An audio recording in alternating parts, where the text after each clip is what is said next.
हरि ओम तत्सत् श्रीमते रामचंद्राय नमः।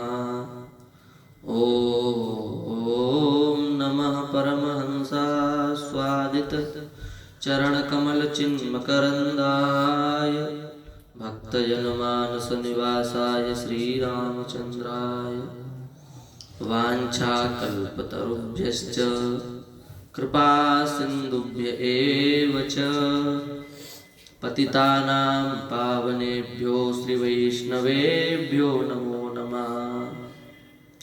हरिशरणं भक्तवांछा कल्पतरु भक्तवत्सल शरणागत वत्सल दीनबंधु दया सिंधु कृपा सिंधु नंदनंदन श्याम सुंदर की महती कृपा करुणा से हम सभी लोग मानव जीवन का सर्वोत्कृष्ट फल सत्संग लाभ प्राप्त कर रहे हैं।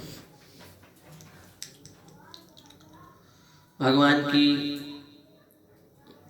जब कृपा का उदय होता है, जब भगवान की कृपा रूपी चंद्रिका का उदय होता है, तब सत्संग की प्राप्ति होती है। तो वह सत्संग हमें सुलभ है। एक कथा याद आ रही है, तो वह कथा ही आज उस कथा के माध्यम से कुछ विषय प्रस्तुत कर रही है। एक बार की बात है, सत्यभामा जी को मान हो गया। सत्यभामा जी भगवान की द्वितीय पट महिषी है, पटरानी है।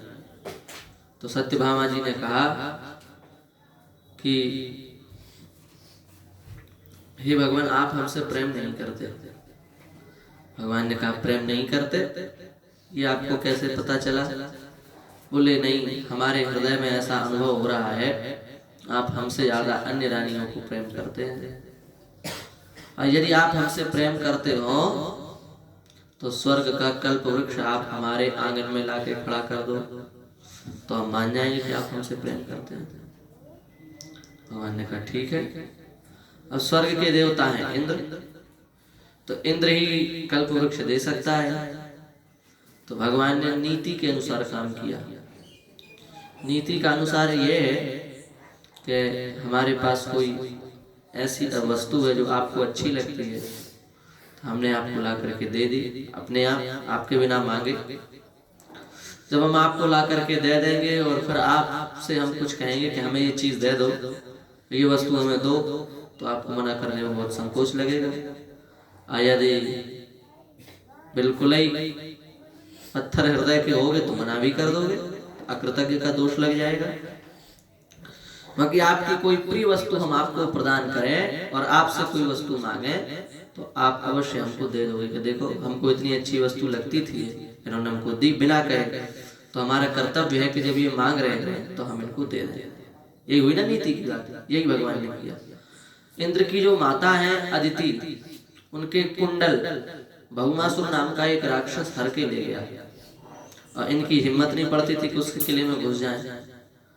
मुर नाम का एक राक्षस था, वो 5 खोपड़ी लेके दौड़ता था, तो इंद्र अपना बच्चा कहीं है रावत कहीं, और सटक लेते थे फटाफट वहां से। तो महाराज इनकी हिम्मत नहीं थी कि वहां जा सके, तो भगवान गए, भौमासुर का वध किया, कवच कुंडल लाए और इंद्र को प्रदान किए। ये हैं आपके कवच कुंडल। तो इंद्र महाराज प्रसन्न हो गए। देखो हमारे माता कितनी प्रसन्न होंगे जब हम उनको ये कवच कुंडल प्रदान करेंगे। उनके कवच नहीं कुंडल उन्हें बड़े प्रिय लगते हैं, और कितनी प्रसन्न होंगे। इंद्र ने खूब पूजा की, शची ने भी उनकी खूब पूजा आरती की। भगवान ने कहा देवराज, हम आपसे एक वस्तु चाहते हैं, आज्ञा करो भगवान, सब आपका ही है। अब क्या चाहते हैं? संसारी लोगों की ये शैली है, सब आपका ही है, बस छूना कुछ मत है, सब आपका, बस छूने के लिए मना है सब आपका, कहते ही हैं लोग। गंजवासौदा नाम का एक स्थान है, वहाँ एक संत रहते थे। वहाँ कुछ नहीं, बस वो प्रवचन करते थे, भागवत के श्लोक बोलते थे, उसकी हिंदी बोलते थे, इसके अलावा कुछ नहीं, मूल कथा कहते थे। तो उनके यहाँ एक सज्जन आए सत्संग सुनने, तो उनका छोटा सा बच्चा था, तो बड़ा उद्यमी, इधर डोले उधर डोले, कभी किसी की गोदी में जाके चिल्लाए, तो कभी किसी की खोपड़ी पे चढ़ जाए। सत्संग में विक्षेप होने लगा, ज्यादा विक्षेप हुआ तो महाराज ने कहा, ए किसका बालक है? अब वो जिसका जो उसके पिता थे उन्होंने कहा, महाराज आपका ही तो बालक है, बैठ जाए यहाँ चुपचाप।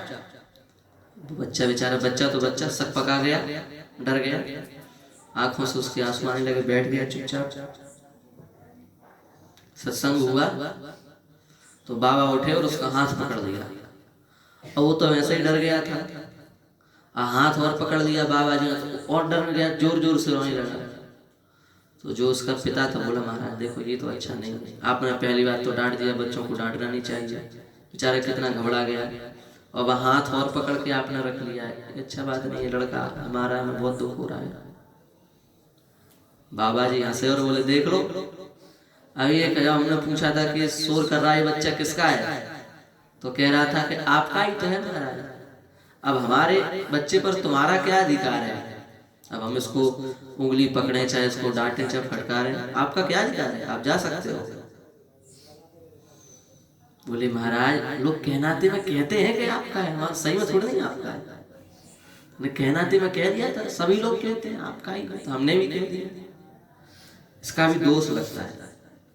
यदि आपका ये घर है तो आप कहो ना हमारा है, बाहर से स्वीकार करो हमारा है, भीतर से स्वीकार करो कि सब ठाकुर जी का दिया हुआ है। हम लोग भीतर से स्वीकार करते हैं हमारा है, बाहर से केवल लोगों को के दिखाने के लिए अपनी भक्ति सब ठाकुर जी देते हैं, सब मिलता है, बाहर से कहने लगते। ऐसे ही चालाकी इंद्र ने की, महाराज सब आपका ही तो है, अब जो चाहो सो ले जाओ। भगवान ने कहा तुम कल्प वृक्ष ले जाना चाहते, अब तो हवा सी निकल गई उनकी सुनते ही, कल्प वृक्ष का नाम सुन के। इतने स्वार्थी होते हैं देवता, जिन भगवान ने कल्प वृक्ष प्रदान किया था समुद्र मंथन के माध्यम से, उन्हीं भगवान को कल्प वृक्ष देने में आज इंद्र को लज्जा आ रही है, नहीं देना चाहता। तो जब व्यक्ति कोई चीज देना नहीं चाहता है तो वो सीधे सीधे मना नहीं करता, वो कोई बहाना ढूंढता है।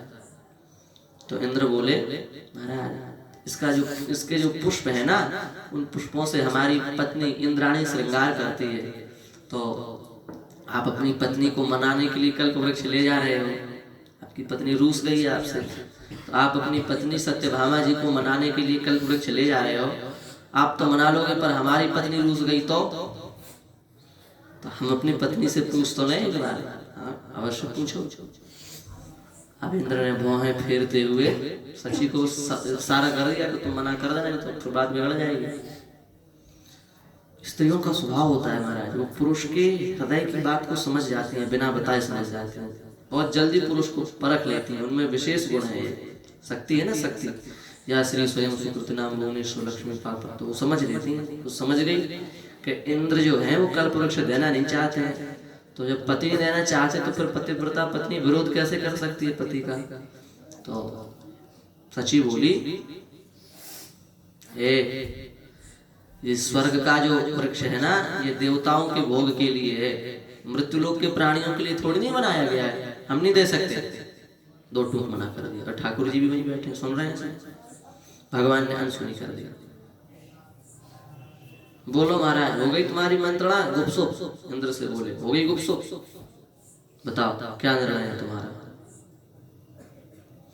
इंद्र ने कहा, क्या बताएं महाराज, हमारी पत्नी मना कर रही है, हमारी पत्नी की इच्छा नहीं है, तो अब बताओ पत्नी की नहीं तो हम कैसे आगे आ जाए जबरदस्ती? हम नहीं दे पाएंगे आपको। भगवान ने कहा, तुम जैसे भिखमंगों से मांगना ही बेकार है। भिखमंगे कहीं के, तुमसे मांगना ही बेकार है। क्यों? मांगना उससे चाहिए जो व्यक्ति सहृदय हो, जिसके हृदय में दया हो, जिसके हृदय में करुणा, उससे मांगे। तुम बताओ कैसे स्वार्थी देवता हो, लज्जा नहीं आती? मना कर दिया। तुम लोग ऐसे मानने वाले नहीं हो। बाएं हाथ से भगवान ने ऐसे कल्प वृक्ष उठा दिया और उखाड़ दिया, उखाड़ करके गरुड़ जी की पीठ पर रख दिया, और फिर दाएं हाथ से बढ़िया शंख बजाया। लुका छिपी नहीं ले जा रहे हैं, शंख बजा के ले जा रहे हैं। किसी में हिम्मत हो तो सामना करो। खूब जोर से शंख बजाया भगवान ने, पूरा स्वर्ग लोग गूंज गया। अभी भी इंद्र को शर्म आ जानी चाहिए कि लो महाराज ले जा रहे हो तो ले जाओ। इंद्र तो इंद्र, देवता बहुत स्वार्थी होते हैं। इसलिए तो भागवत के महात्म्य में सुखदेव जी महाराज ने फटकार के भगा दिया। स्वकार्य कुशला सुरा, देवता अपना काम बनाने में चतुर होते हैं। इंद्र ने आक्रमण कर दिया भगवान के ऊपर, अस्त्र शस्त्र लेकर के दौड़ पड़ा। बताओ दृष्टता देखो इंद्र की। भगवान के सामने कहा माया चले, 2 मिनट में महाराज सब हार गए। इंद्र को लगा क्या करें अब बचने के लिए। तो सुरभि माता ने इंद्र को वचन दिया था कि जब तुम आपत्ति काल में होगे तो हमारे स्मरण करोगे, हम तुम्हारी रक्षा कर लेंगे। तो सुरभि का स्मरण किया। अब भगवान के और इंद्र के बीच में सुरभि माता आ गई। अब सुरभि माता आ गई तो भगवान ने अपने धनुष की प्रत्यंचा उतार ली, धनुष बाण जमीन पर रख लिया। भगवान तो गोविंद है, गाय की रक्षा के लिए विप्रधेनु सुर संत हित लीन मनुज अवतार। भगवान का वो द्विज हितकारी, भगवान का तो अवतार ही ब्राह्मण और गाय की रक्षा के लिए होता है। अब गाय ही सामने आ गई, मार तो सकते नहीं भगवान। भगवान ने हाथ नीचे कर लिए। इंद्र का षड्यंत्र ये था कि धनुष बाण ये रख लेंगे, गौ माता सामने आ जाएगी, और जैसे ही ये धनुष बाण रखेंगे हम सब मिलकर के इनको बंदी बना लेंगे। ठाकुर जी का ये विचार था। गरुड़ जी ने कहा हमारे स्वामी रक्षा करते हैं ना सबकी, हम थोड़ी नहीं करते हैं। गरुड़ जी गए और सुरभि माता को हटाने के लिए उन्होंने अपने लंबे लंबे नाखूनों का प्रयोग किया। महाराज थोड़ा सा कुदेर दिया गया गौ माता को, तो उनके शरीर से खून की धारा चलने लगी। कुछ रक्त की बूंदें गिरी और वो रक्त की बूंदें पृथ्वी पर गिरी। उन्हीं रक्त की बूंदों से तंबाकू की उत्पत्ति हुई। वे जो रक्त की बूंदें थी उसी से तंबाकू उत्पन्न हो गया। इसलिए जो व्यक्ति तंबाकू खाते हैं वे गोमांस खाने के समान उनको पाप है, और गाय के रक्त को पीने के समान उनको पाप पड़ता है। इसलिए हमारे प्राचीन भारत में कोई भी हिंदू तंबाकू का सेवन नहीं करता था। मुसलमान इस बात को जानते थे तो उन्होंने खेती चालू कर दी, और आज भी मुस्लिम बहुतायत लोग ही तंबाकू की खेती करते हैं। हमारा बड़ी बड़ी उसकी तो बहुत लंबी खेती होती है, जैसे सरसों की खेती होती है ना बहुत लंबी, ऐसे उसकी होती है। तो वहीं टट्टी पेशाब कराते हैं उसी खेती में, वो बड़ी मल मल के खाते हैं आदमी बड़े स्वाद से उसको। एक संत थे तो उन्होंने कहा कि तुम ये क्या खाते हो, लड़के से क्या खाते हो, ये तुम्हें नहीं खाना चाहिए, इससे दोष लगता है, इसमें उटपटांग वस्तु होती हैं, कहाँ तक है मल भी होता है कई बार। तो उसने कहा बाबा जी आप लोगों का तो काम ही है बेवकूफ बनाना, कहीं तम्बाकू में मशीन से चेक होके आता है ये सब, इसमें भी कहीं कुछ होता है क्या। और बाबा जी को चिढ़ाने के लिए उसने उसी समय पुड़िया खोली, हाथी छाप था उसके पास, हाथी छाप खोला, हाथी छाप खोल के निकाला। महाराज निकालते ही पता नहीं संत भगवान की वाणी की रक्षा करने के लिए उसमें से इतना एक कट्टा निकला। महाराज ने कहा ये क्या है, बोले पता नहीं कुछ होगा इसका डंठल वंठल। तो कहा देखो इसको, देखा उस पर पानी डाला, फुलाया उसको, देखा ऐसे रगड़ा तो सूंघा, तो पता चला कि वो एक व्यक्ति का मल है, मनुष्य का मल है। तो उसको बड़ी घृणा हुई। जो कह रहा था कि हम कभी छोड़ नहीं सकते, तत्काल फेंक दिया उसने, उल्टी आने लगी उसको, छोड़ दिया। महाराज जो ब्राह्मण तंबाकू का सेवन करते उसका उनका मंत्र सिद्ध नहीं हो सकता कभी, उनकी तपस्या सिद्ध नहीं होती, उनका आचरण सिद्ध नहीं होता, सब व्यर्थ चला जाता है। तो गोमाता के रक्त से इसकी उत्पत्ति हुई है, इसलिए इसको खाने का महान दोष है। पर शास्त्र की बात पर श्रद्धा नहीं है, शास्त्र की बात पर विश्वास नहीं है, इसलिए दुर्गति होती है। दुर्गति का कारण यही है।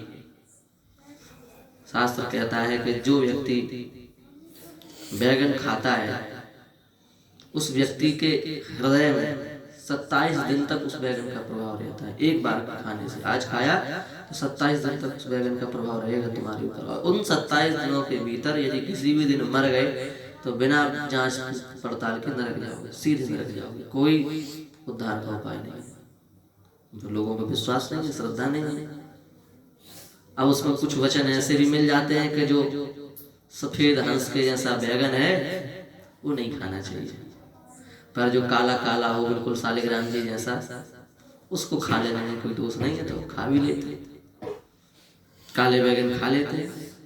पर उत्तम पक्ष यही है कि न खाए, और मध्यम पक्ष ये है कि चलो ठीक है काले खा लो भाई, पर सफेद बैगन तो कदापि नहीं खाना चाहिए। यदि एक भी दाना उसका रहा 27 दिन तक रहता है, भले ही तुम कितने भी बार जनेऊ चढ़ा लो कान में, वो 27 दिनों तक रहता ही है, और उसके बीच में यदि मर गए तो यमलोक जाओगे। और तिल का दाना, काला तिल यदि आपके मुख में है और यदि आप मर गए तो पक्का है आप स्वर्ग चले जाओगे। काला तिल जिसके जिह्वा पर है अथवा जिसके उदर में है, वो प्राण छोड़ दे तो तत्काल स्वर्ग चला जाता है।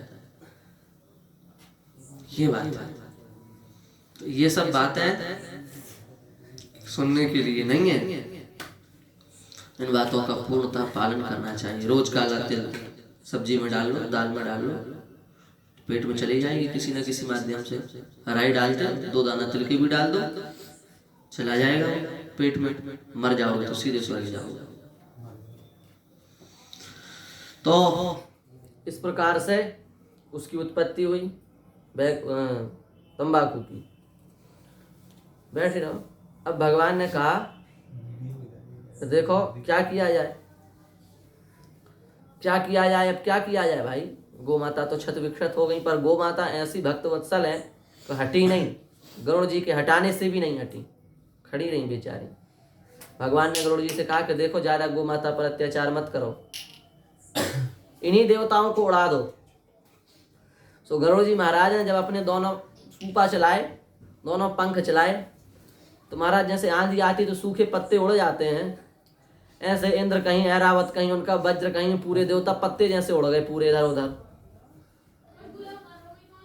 भगवान ने अपना कल्प वृक्ष उठाया और कल्प वृक्ष ला करके सुधर्मा अपने सत्यभामा जी के आंगन में लगा दिया, सत्यभामा जी के आंगन में लगा दिया। जब तक भगवान द्वारिका में रहे 125 वर्ष तक, तब तक वो रहा भी वहीं पर, सुधर्मा सत्यभामा जी के आंगन में ही रहा। और जब भगवान परम धाम चले गए, अपने लोक को चले गए, तब जो वह